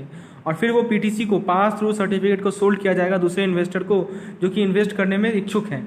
उसके बाद दोस्तों लैंडर जो है वो कंटिन्यू करेगा receive and recoveries from other original borrower and same are passed on to SPV special purpose vehicle. और SPV क्या करेगा, उस रिकवरी को पास करेगा इन्वेस्टर को। तो दोस्तों जो हमारा कोलेटरल डेब्ट ऑब्लिगेशन एसेट क्लास होता है या रिसेबल होता है, जैसे कार लोन हुआ, क्रेडिट कार्ड रिसेबल हुआ, तो दोस्तों या मॉर्गेज लोन हुआ जैसे होम लोन्स हुआ, तो उसको हम लोग ग्रुप करते हैं और उसे सिक्योरिटाइज करते हैं। दोस्तों EMI का 2 कंपोनेंट होता है, एक प्रिंसिपल और एक इंटरेस्ट। और EMI का फॉर्मूला तो पता ही होगा आपको, P × R × 1 + R whole to the power n divided by 1 + R whole to the power n - 1। इस फॉर्मूले को ध्यान से रखिएगा दोस्तों, याद रखिएगा। कैसे इसे यूज करते हैं वो भी मैंने समझाया है दोस्तों, आप मेरे MCQ वाले सेशन को जाके देख सकते हैं। और सिक्योरिटाइजेशन केस में क्रेडिट इन्वेस्टमेंट जो है वो कौन करती है, थर्ड पार्टी इंस्टीट्यूशन करती है। तो दोस्तों कुछ कुछ नए टर्म्स आए होंगे, एक है SPV स्पेशल पर्पस व्हीकल, उसके बाद दोस्तों एक PTC है हमारा पास थ्रू सर्टिफिकेट, और दोस्तों सिक्योरिटाइजेशन, ये सब आपको पता होना चाहिए इसका क्या फंक्शन है। इसके बाद दोस्तों कुछ MCQs हैं, नीचे आप देख सकते हैं, तो ये MCQ आप वहाँ जाके कर लीजिए, वहाँ पर मेरे वीडियो में आप उसे समझिए। यदि आपको इसका कंसेप्ट अभी क्लियर नहीं हुआ है तो मेरे वीडियो को जाके समझिए, वहाँ पे मैंने अच्छे टाइम कम से कम 10-15 मिनट लगा के इस कंसेप्ट को अच्छे तरीके से क्लियर किया है। तो यदि आप यहाँ नहीं समझ पाए हैं तो वहाँ पे जाके आप देखिए, ये बेसिकली एक क्विक रिवीजन सेशन है। दोस्तों 18 नंबर यूनिट है other issues in retail bank. तो रिटेल बैंकिंग में क्या क्या इशूज़ हैं, तो एक म्यूचुअल फंड होता है। म्यूचुअल फंड के केस में क्या है, bank should not acquire unit of mutual fund from secondary market. Secondary market से बैंक जो है म्यूचुअल फंड के यूनिट को नहीं एक्वायर करे। बैंक जो है बाय बैक नहीं करे unit of the mutual fund from there customer, अपने कस्टमर से यूनिट को खरीदे नहीं। जो नेट वर्थ है बैंक का वो 500 करोड़ से ज़्यादा होना चाहिए। उसके बाद जो CRAR है वो 10% से ज़्यादा होना चाहिए। उसके बाद इंश्योरेंस के केस में तो डिस्ट्रीब्यूशन ऑफ इंश्योरेंस पॉलिसी का कंसेप्ट है वो ब्रांच के द्वारा यदि किया जाता है उसे बैंक का इंश्योरेंस कहते हैं। जो प्रीमियम मॉडल है पॉलिसी एरिया का वो 2 तरह का होता है, एक होता है सिंगल प्रीमियम और एक होता है रेगुलर प्रीमियम, जो कि मंथली, क्वार्टरली या हाफ ईयरली होगा। और दोस्तों जो नॉन लाइफ इंश्योरेंस कवर है वो अलग अलग एसेट्स को कवर करता है, जैसे बिल्डिंग हुआ, मशीनरी या स्टॉक्स हुआ। दोस्तों डीमैट अकाउंट के बारे में पता होना चाहिए। डीमैट अकाउंट जो है एडिशनल कन्वीनियंस प्रोवाइड करता है किसे, ताकि हम लोग सिक्योरिटी से डील करें हैसल फ्री मैनर में। ये जो है शेयर को डीमेटलाइज फॉर्म में कन्वर्ट कर देता है, जिसे हम लोग डीमेट अकाउंट में होल्ड करते हैं। डीमेटलाइजेशन एक प्रोसेस है जिसके थ्रू हम लोग फिजिकल शेयर को इलेक्ट्रॉनिक फॉर्म में कन्वर्ट करते हैं। जो दोस्तों जितने भी सिक्योरिटीज़ होते हैं सभी के ISIN नंबर होते हैं। ISIN का फुल फॉर्म पता होना चाहिए, international security identification number. Bank को बैंक जो म्यूचुअल फंड बेच रही है वो जो है उसके इम्प्लीकेशन को आसानी से समझे। दोस्तों प्रोपोगेट मॉडल ध्यान रखिएगा, बहुत इंपॉर्टेंट है। प्रोपोगेट का फुल फॉर्म पूछा जाता है, product, risk, opportunity, people, appetite, geography, attribute, training and education. याद रखिएगा इसे। म्यूचुअल फंड कैपिटल रिस्क और रिटर्न रिस्क को कैरी आउट करता है। सेलिंग वन और more additional product to their existing customer in cross selling. दोस्तों इसमें क्वेश्चन पूछा गया था, क्रॉस सेलिंग का मतलब क्या होता है। एक या एक से ज़्यादा प्रोडक्ट को एग्जिस्टिंग कस्टमर को बेचने को हम लोग क्रॉस सेलिंग कहते हैं। वेल्थ मैनेजमेंट एक इन्वेस्टमेंट एडवाइजरी है जो कि financial planning, investment portfolio management और एग्रीगेट फाइनेंशियल सर्विस को कवर करता है। बैंक जो है वो वेल्थ मैनेजमेंट में फोकस करती है। कौन कौन सी bank, Citibank, BNP Paribas, standard chartered bank, Deutsche bank, ICICI bank. और वेल्थ मैनेजमेंट जो है टैक्स प्लानिंग में हेल्पफुल है। और वेल्थ मैनेजमेंट और प्राइवेट बैंकिंग जो है वो हाई नेटवर्थ इंडिविजुअल को ऑफर किया जाता है। इसके बाद दोस्तों एक हमारा जो वैल्यूएशन ऑफ प्रॉपर्टी है उस टॉपिक से क्वेश्चन है हमारा इनकम्बरेंस फैक्टर। इस पर एक केस स्टडी पूछा जाता है। दोस्तों यदि डिटेल में समझना है तो मैंने इस पर स्पेशल वीडियो बना रखा है, लेकिन अभी मैं शॉर्ट में समझाना चाहता हूँ। दोस्तों ये सब डाटा आपको दिया रहेगा, एक बार पढ़ लीजिए। Land area, total buildup area, permissible FSI, rate of construction cost, rate of land cost, ये सब डाटा आपको दिया रहेगा और आपको इनकम्बरेंस फैक्टर पूछा जाएगा। तो मैं स्टेप समझाता हूँ दोस्तों। सबसे पहला काम क्या करना है, आपको कंस्ट्रक्शन कॉस्ट निकालना है। कैसे निकालिएगा, तो दोस्तों एक पर यूनिट एरिया का कॉस्ट कितना है उसका रेट लिख लीजिए और जो टोटल एरिया से मल्टीप्लाई कर दीजिए, आपको कंस्ट्रक्शन कॉस्ट निकल जाएगा। इसके बाद नेक्स्ट ये सब स्टेप करना है आपको और इसी से 5 नंबर का केस स्टडी आएगा। तो उसके बाद दोस्तों आपको लैंड कॉस्ट निकालना है। लैंड कॉस्ट कैसे निकालिएगा, तो लैंड कॉस्ट का जो रेट है इंटू टोटल बिल्डअप एरिया को मल्टीप्लाई कर दीजिए तो आपको लैंड कॉस्ट निकल जाएगा। टोटल कॉस्ट निकालने के लिए क्या कीजिए, कंस्ट्रक्शन कॉस्ट में से लैंड कॉस्ट को जोड़ दीजिए। ठीक है दोस्तों, मैं फास्ट इसलिए चल रहा हूँ क्योंकि इस चीज़ को मैंने अच्छे तरीके से क्लियर किया है अपने वीडियो में। अभी मैं आपको क्विक रिव्यू दे रहा हूँ कि आपको ये सब स्टेप करना है। ठीक है, मैं क्वेश्चन से नहीं जा रहा हूँ, क्वेश्चन तो अपनी जगह ठीक है, डाटा भी अपनी जगह ठीक है, लेकिन मैं आपको दिखा रहा हूँ कि स्टेप 1, स्टेप 2, स्टेप 3 क्या क्या होना चाहिए ताकि आपके दिमाग में ये बैठ जाए हमें यही करना है। पहला क्या था, कंस्ट्रक्शन कॉस्ट। दूसरा क्या है, लैंड कॉस्ट। तीसरा है टोटल कॉस्ट। इसके बाद दोस्तों डिजायर्ड यील्ड निकालिए, उसके बाद एस्टिमेटेड यील्ड निकालिए, उसके बाद यूजुअल आउटगोइंग निकालिए और फिर नेट निकालिए और यील्ड निकालिए। दोस्तों इनकम्बरेंस फैक्टर का फॉर्मूला है net yield upon usual outgoing. यदि आप इसके बारे में ट्रिक जानना चाहते हैं तो निश्चित रूप से मेरा जो केस स्टडी का वीडियो है उसे एक बार जाके देखिए। मैंने ट्रिक समझाया है कैसे आप इनकम्बरेंस फैक्टर को याद रख सकते हैं। एक शॉर्ट ट्रिक भी है दोस्तों, यदि डायरेक्टली खाली देखिए क्वेश्चन में केवल इनकम्बरेंस फैक्टर ही निकालने कहा जाए तो डायरेक्टली आप इस फॉर्मूले को यूज कर लीजिए, 1 माइनस यूजुअल आउटगोइंग को। समझ रहे बात को। और जो यूजुअल आउटगोइंग होता है वो हमारे यील्ड का 1/6 होता है। तो दोस्तों काफ़ी आसान तो हो गया ना, यूजुअल आउटगोइंग की जगह 1/6 लिख दीजिए। तो दोस्तों 1 माइनस 1/6 कितना होगा, 5/6 होगा। तो इनकम्बरेंस फैक्टर जनरली 5/6 ही होता है। तो इतना करने की जगह आप केवल ये लाइन में भी, एक लाइन में भी आंसर निकाल सकते हैं। तो ये शॉर्ट ट्रिक को ध्यान में रखिएगा। मैं फिर से रिपीट कर रहा हूँ, इनकम्बरेंस फैक्टर यदि निकालना है तो उसका फॉर्मूला है 1 माइनस यूजुअल आउटगोइंग, और जो यूजुअल आउटगोइंग होता है वो यील्ड का 1/6 होता है। बस बात खत्म। चलिए आगे बढ़ते हैं। उसके बाद दोस्तों housing finance and tax planning जो हमारा यूनिट नंबर 21 है उस पर कुछ पॉइंट हैं। तो दोस्तों interest on housing loan can be exempted from tax up to maximum of 1.5 lakh. 1.5 lakh तक जो है हाउसिंग लोन पे टैक्स को एग्जेम्प्ट कर सकते हैं आप, उस पर जो ब्याज मिलेगा उसको एग्जेम्पशन है। और रिपेयर रिनोवेशन के लिए कितना है दोस्तों, वो है 30,000 पर ईयर। और दोस्तों tax exemption for repayment of interest to housing property can be avail to only 1 property. ये सब पॉइंट इंपॉर्टेंट है, सभी से केस स्टडी पूछा गया है। केवल एक प्रॉपर्टी पे टैक्स एग्जम्पशन एलिजिबल है। जो कमर्शियल प्रॉपर्टी के लिए लोन लिया गया है उसको टैक्स एग्जम्पशन दिया जाता है, interest paid in that year only. Penal interest पे आप टैक्स एग्जम्पशन नहीं ले सकते हैं। टैक्स बेनिफिट जो है वो प्लॉट के परचेज या लैंड के परचेज में नहीं एलिजिबल है। दोस्तों सभी पॉइंट काफ़ी इंपॉर्टेंट है। उसके बाद दोस्तों याद रखिएगा जो वैल्यूएशन ऑफ लैंड का जो मेथड है वो कंपैरेटिव मेथड है, रेंट कैपिटलाइजेशन मेथड है, valuation based on profit, development method, valuation of specialised building method. उसके बाद याद रखिएगा कुछ जो हमारा स्टैटिस्टिकल जो हमारा एग्रीकल्चर लैंड का वैल्यूएशन का मेथड है वो income capitalisation method, self statistical method और वैल्यू और अर्बन लैंड कंपैरेटिव मेथड। इसके बाद दोस्तों जो हमारा मॉड्यूल ई का एक टॉपिक है मॉर्गेज एडवाइस, ये हमारा रिवर्स मॉर्गेज से रिलेटेड टॉपिक है। ये एक तरह का लोन होता है जो कि सीनियर सिटीजन को मिलता है। अब दोस्तों एक बार इसे देख लीजिएगा 15 साल के लिए या 20 साल के लिए, कहीं कहीं 20 साल लिखा हुआ है। इसे एक बार कंफर्म कर लीजिएगा दोस्तों। आप कमेंट सेक्शन में जरूर लिख दीजिए कि आपको क्या लगता है, आपने रिसेंटली क्या पढ़ा है। तो जो भी सीनियर सिटीजन है जो कि रिवर्स मॉर्गेज के लिए ऑप्ट कर रहे हैं उनको एन्यूटी मिलेगा 15 साल तक, लेकिन कहीं 20 साल भी लिखा हुआ है। और कोई भी हाउस ऑनर है जिनका 60 साल से अबव का एज है वो एलिजिबल है रिवर्स मॉर्गेज लोन के लिए। और मैक्सिमम लोन जो है वो रेजिडेंशियल प्रॉपर्टी का 60% होना चाहिए। और मैक्सिमम पीरियड देखिए फिर से 15 साल लिखा हुआ है। और अमाउंट जो एलिजिबल है वो देखिए 60 से 70 है तो वैल्यू ऑफ प्रॉपर्टी का 45%, 71 से 75 है तो प्रॉपर्टी वैल्यू का 50%। अब देखिए क्वेश्चन पूछा जाएगा कैलकुलेशन ऑफ रिवर्स मॉर्गेज का। एक एग्जांपल मैं लेके समझाता हूँ। एक सीनियर सिटीजन है 82 साल के, उनका आउटस्टैंडिंग मॉर्गेज लोन है 20 लाख का और उनका प्रॉपर्टी का वर्थ है 50 लाख। तो मैक्सिमम उनको कितना लोन मिल सकता है, तो दोस्तों उनका एज देखिए 82 लाख है ना, तो 82 लाख किस ग्रुप में आ रहा है दोस्तों, एबव 80 में आ रहा है तो 60% होगा। तो उनका जो मॉर्गेज लोन है उनके जो प्रॉपर्टी का वैल्यू है उसका 60% होगा। प्रॉपर्टी का वैल्यू है 50 लाख, उसका 60% 30 लाख होगा। तो जो maximum amount of eligible loan है वो 30 लाख होगा। समझ रहे हैं बात को। उसी तरह देख सकते हैं आप एक और एग्जांपल है।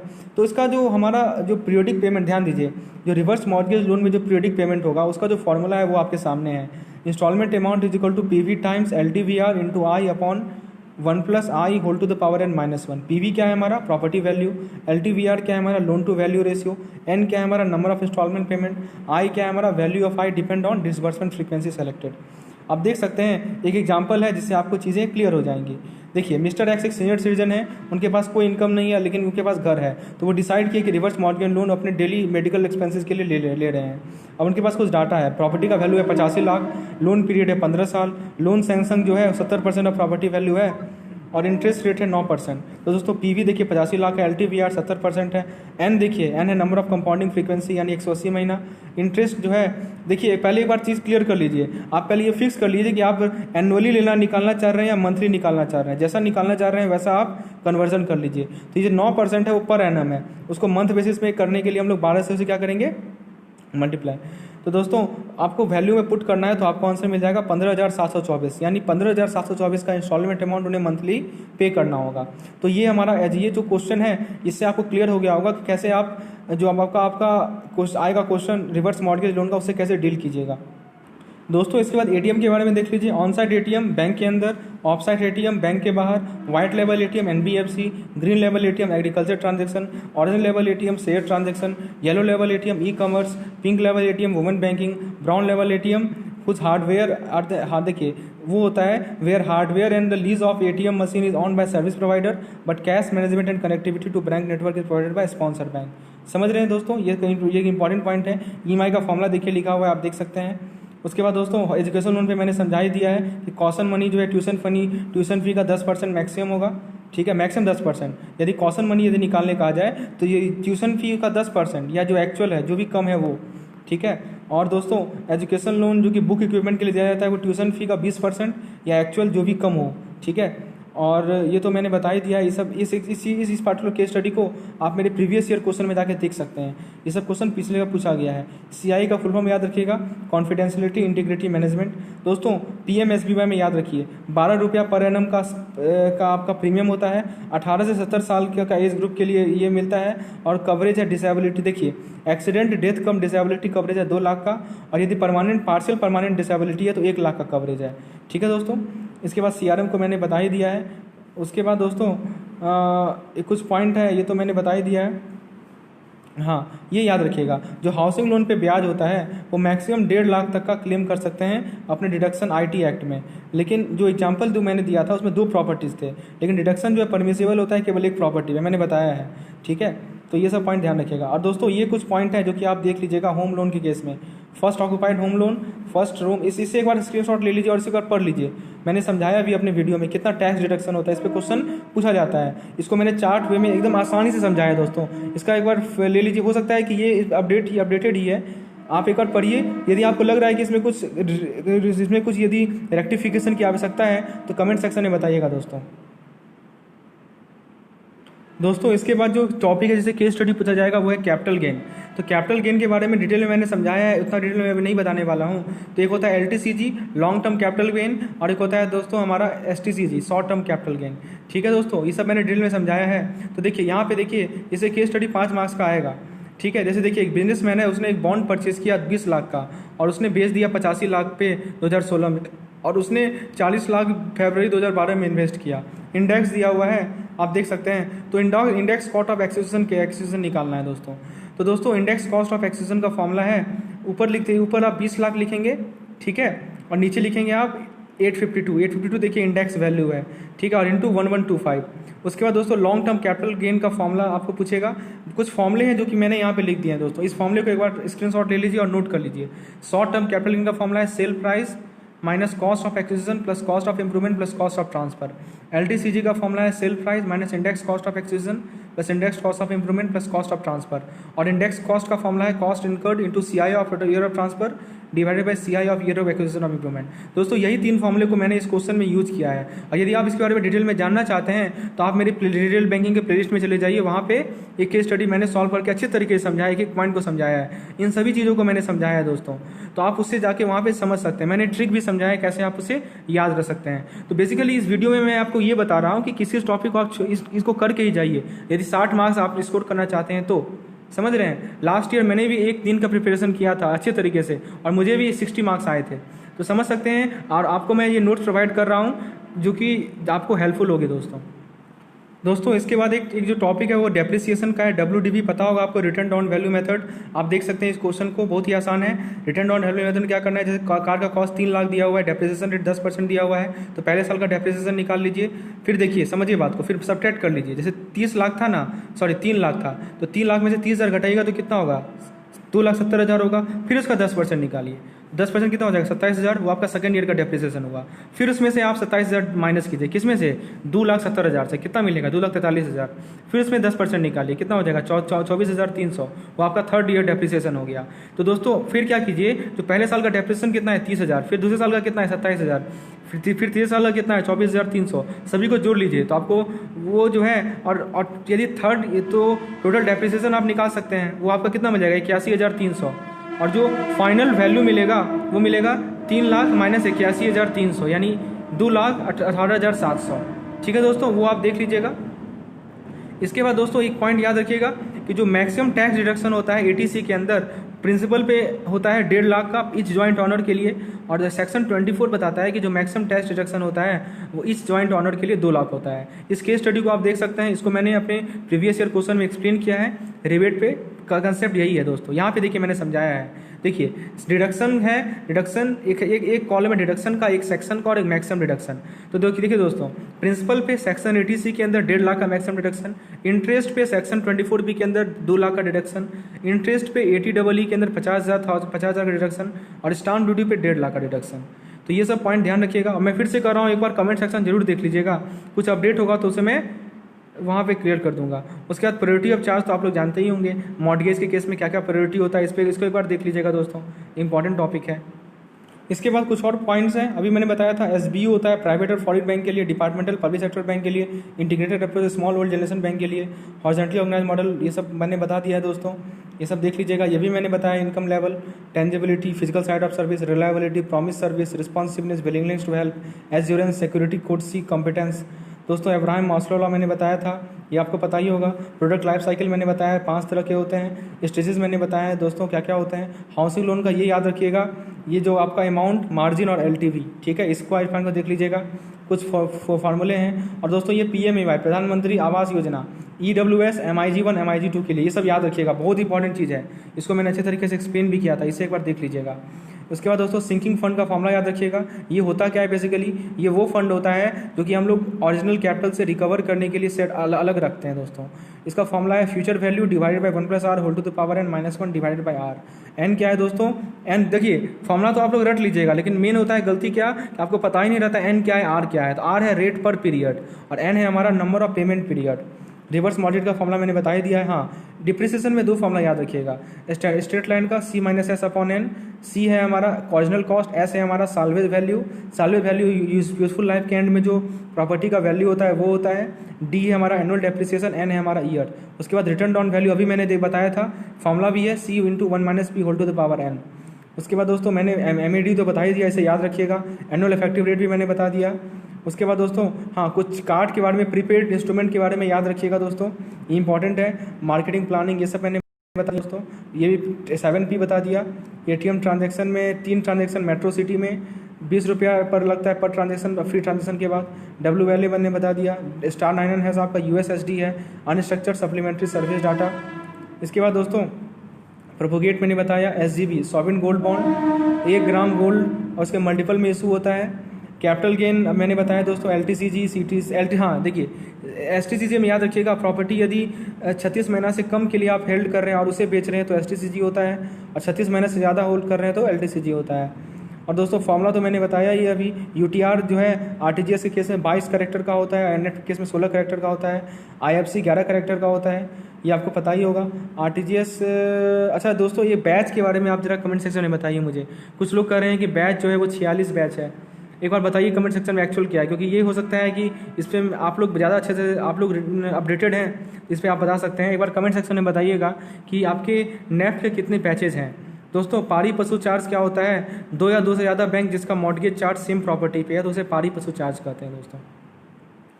उसके बाद कुछ योजनाएं हैं जैसे किसान क्रेडिट कार्ड, देखिए इसमें कितना एक्सीडेंटल इंश्योरेंस होता है दोस्तों, वो आप देखिए, आपका देखिए personal accident insurance death and permanent disability 50,000, other risk 25,000। Premium जो है बैंक 2% और बोरोवर को 1% मिलता है। वैलिडिटी 5 साल का है, जिसे आप लोग तीन साल और एक्सटेंड कर सकते हैं। और दोस्तों इसमें कैश, क्रेडिट और टर्म लोन प्रोवाइड करते हैं। अटल पेंशन योजना में दोस्तों रिटायरमेंट स्कीम है ऑल इंडियन सिटीजन के लिए। मंथली पेंशन जो है 60 साल के बाद मिलता है। पेंशन 1,000, 2,000, 3,000, 4,000, 5,000 मिलता है। ठीक है, 60 साल के बाद पर्सन को रिसीव करेगा तब तक, एंड ऑफ लाइफ तक। उसके बाद उसके स्पाउस रिसीव करेगी उस पेंशन को। उसके बाद दोस्तों किसान विकास पत्र KVP, ये बेसिकली डिपॉजिट अमाउंट दुगना हो जाता है 1 साल और 4 महीना में।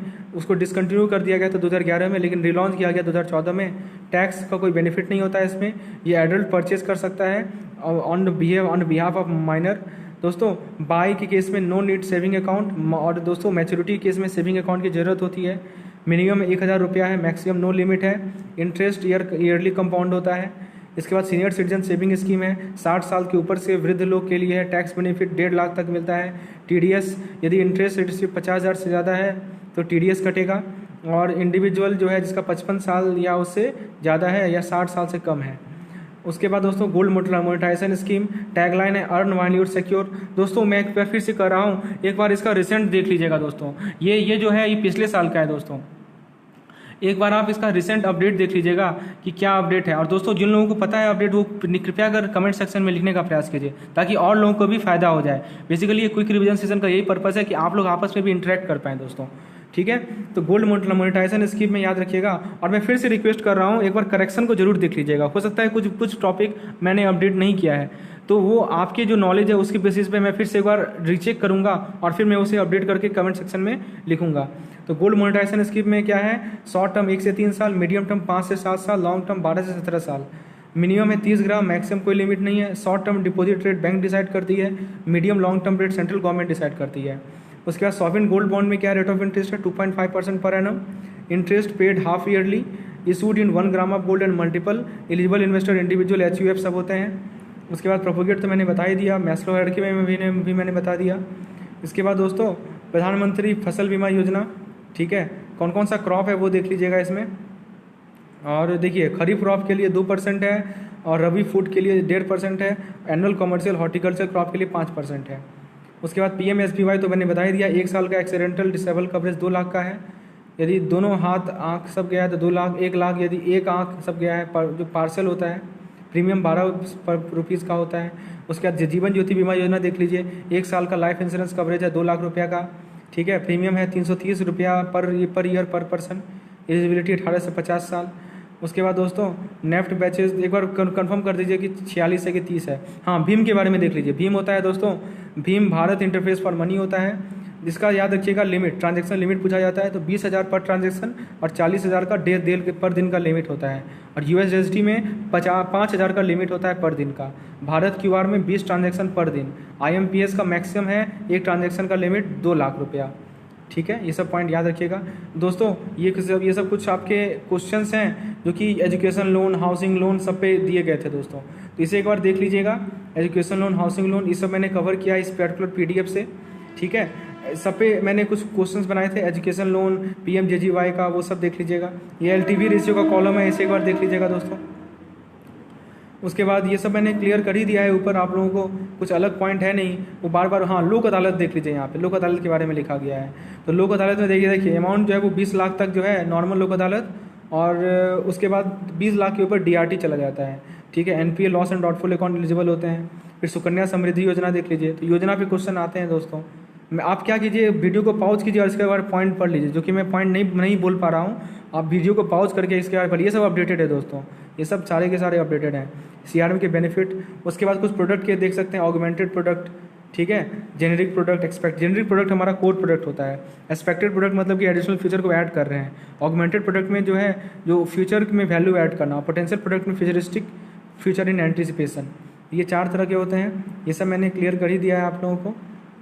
हाउसिंग लोन ये सब। तो दोस्तों ये था हमारा क्विक रिवीजन सेशन। मैंने ट्राई किया है मैक्सिमम यूनिट वाइज आपको कवर कर दिया सारे इंपॉर्टेंट पॉइंट। उम्मीद है दोस्तों आपको चीज़ें समझ में आई होंगी।